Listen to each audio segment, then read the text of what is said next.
हरिओम। जय संत गाड़के जी की और जय भीमराव अम्बेडकर की। आज विश्व रजक संगठन जिस प्रकार से आज रजक समाज के लिए उसकी एकजुटता के लिए कार्य कर रहा है, उसके अंदर हमारे विश्व रजक समाज संगठन के जितने भी पद अधिकारी हैं उनको आज गुरु डे, टीचर डे, उस्ताद डे पर बहुत बहुत शुभकामनाएं।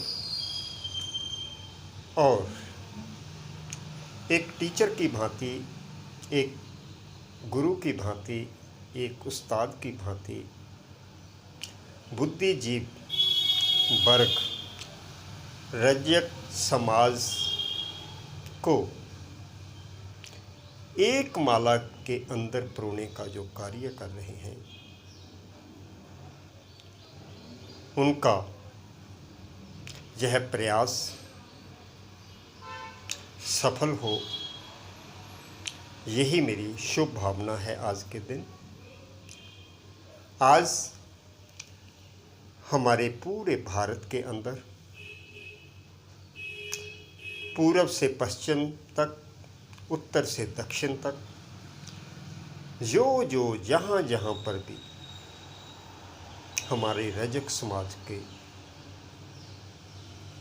परिवार के सदस्य, एक पूरा परिवार ही है हमारा यह, जो भी हम कार्य धुलाई का, प्रेस का, कहीं भी किसी भी स्थिति में कर रहे हैं,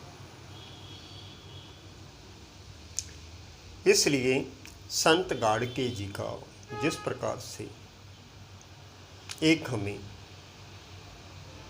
स्वच्छता का, सफाई का, धुलाई का, जिस प्रकार से उनका एक प्रयास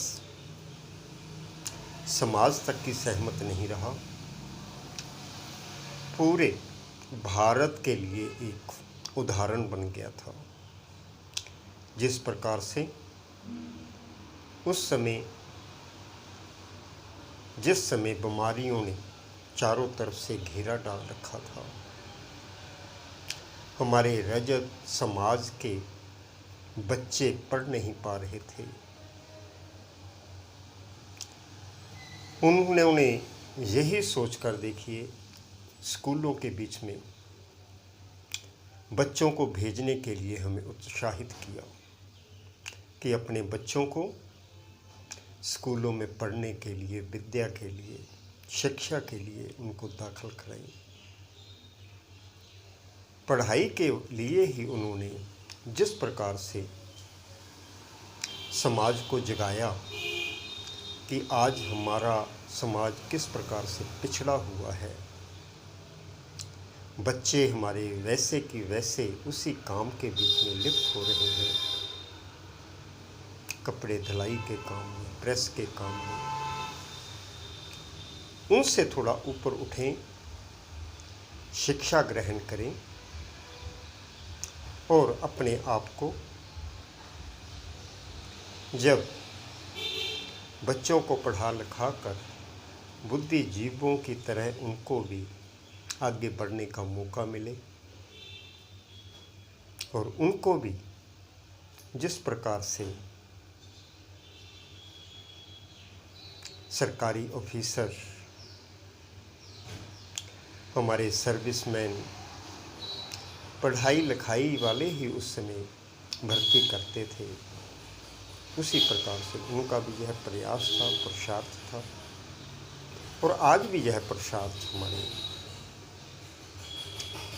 विश्व रजक समाज संगठन के पदाधिकारी, पढ़े लिखे बुद्धिजीव इकट्ठे हुए हैं, आज इनको भी हमें फॉलो करना चाहिए, इनकी बात पर भी ध्यान देना चाहिए।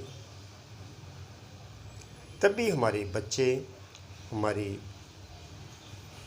जितनी भी रजक समाज के लोग हैं वह एकजुट नहीं हो पा रहे। इसीलिए क्योंकि बाकी हम सभी देख रहे हैं, जितनी भी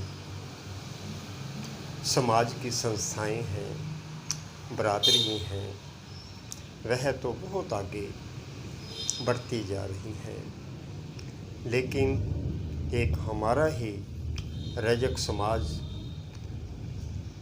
आज सब कुछ होते हुए भी फिर भी पीछे की ओर उसी प्रकार से रूढ़िवादी विचार, उसी प्रकार से तू मैं का राग जब अलपते हैं तो हमारे जितने भी समाज के लोग हैं वह इकट्ठे नहीं हो पाते। आज हमारे नौजवान युवा शक्ति पढ़ लिख भी रही है, स्पोर्ट्स के बीच में भी आगे जा रही है, और लेकिन वह भी आज जब अकेला अपना अपना राग अलपते हैं तो उनकी कहीं भी एकजुटता नहीं होती, तभी दूसरे समाज के लोग इन पर हैवी होने लगते हैं, इनकी चल नहीं पाती। एकजुटता की आज हमें ज़रूरत है। आज अगर हम एकजुट हो जाएं, सरकार से भी, प्रशासन से भी बहुत कुछ हासिल कर सकते हैं। आज हमें देख रहे हैं, हम जब से देश आज़ाद हुआ है तब से ही राजनीतिक पार्टियां भी हमें यूज कर रही हैं, हमें दे कुछ नहीं रही। थोड़ा सा लालच के अंदर ही हम जब अपनी वोटों का उपयोग कर जाते हैं। 5 साल पहले तो बहुत कुछ हमें लालच दे देकर कुछ न कुछ हमारी बातों को मानकर आश्वासन देकर हमें रोक के रखते हैं, और हमारे भी जो बुद्धिजीव हैं उनके वह मीठी बातों में आ जाते हैं। लेकिन जिस समय इलेक्शन हो जाती है फिर 5 साल के तक फिर वह हमारी बात नहीं पूछते। आज हमारे देश के अंदर जिस प्रकार से 17 स्टेटों के बीच में तो हम एससी में हैं, हमारा रजक समाज, लेकिन बाकी के स्टेटों के अंदर नहीं हुए। सिर्फ एक हमारे नेताओं का, हमारे लीडरों का, हमारे खुद के एमएलए एमपी भी उनकी ही बोली बोलने लगते हैं, लेकिन समाज के प्रति कोई कुछ नहीं बोल पाता। उनको भी बंधक बना लिया जाता है, कुछ लालच देकर, कुछ डराकर, कुछ धमकाकर, कुछ उनसे कुछ उल्टा कार्य करवाकर, इसलिए वह बोल नहीं पाते। इसलिए उनसे भी हम तभी मुकाबला कर सकते हैं अगर हम एकजुट हो जाएं। आज पूरे भारत के अंदर रजक समाज के ही हमारे कितने गोत्र बना दिए गए हैं, लेकिन रजक एक ही है पूरे विश्व के अंदर जो धुलाई कपड़ों की करता है, प्रेस करता है, रंगाई करता है, ड्राई क्लीनिंग करता है, कुछ भी करता है, लेकिन वह है रजक ही। है हमारा धोबी समाज ही, है वाशरमैन ही। शब्द कोई भी कह लें आप, कुछ भी कह लें, लेकिन हैं हम धोबी समाज से ही। कपड़ों को धोने वाले का ही कहा जाता है धोबी। इसलिए आज हम अपने बच्चों को पढ़ा लिखा कर इतना ऊंचा जब बना भी रहे हैं, वह भी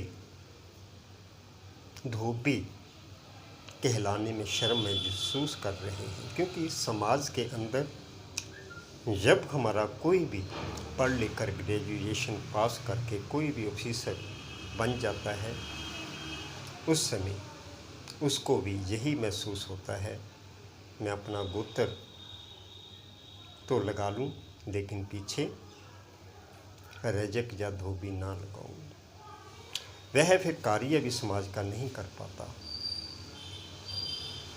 इसलिए क्योंकि एकजुटता नहीं है हमें। अगर हमारे में एकजुटता हो, बोलने का भी हमारे में सभी में एक निर्ममता भाव हो, एक प्यारा भाव हो बोलने का, एक दूसरे का आदर मान सम्मान करने का हमारे अंदर गुण हो, तो वह भी बेशक वह हमारे जज में हम बन चुके हैं, वकील बन चुके हैं, डॉक्टर बन चुके हैं, बैंकों के अंदर जीएम हैं, मैनेजर हैं, वह भी क्योंकि सोसाइटी के बीच में बोलचाल का बहुत बड़ा प्रभाव होता है। आज अपने बच्चों को भी हमने खुद भी, हमारे नौजवान युवा शक्ति है जो आज जिस प्रकार से बड़ों का सम्मान नहीं करती, उनको आदर नहीं देती, वह भी रोंग है।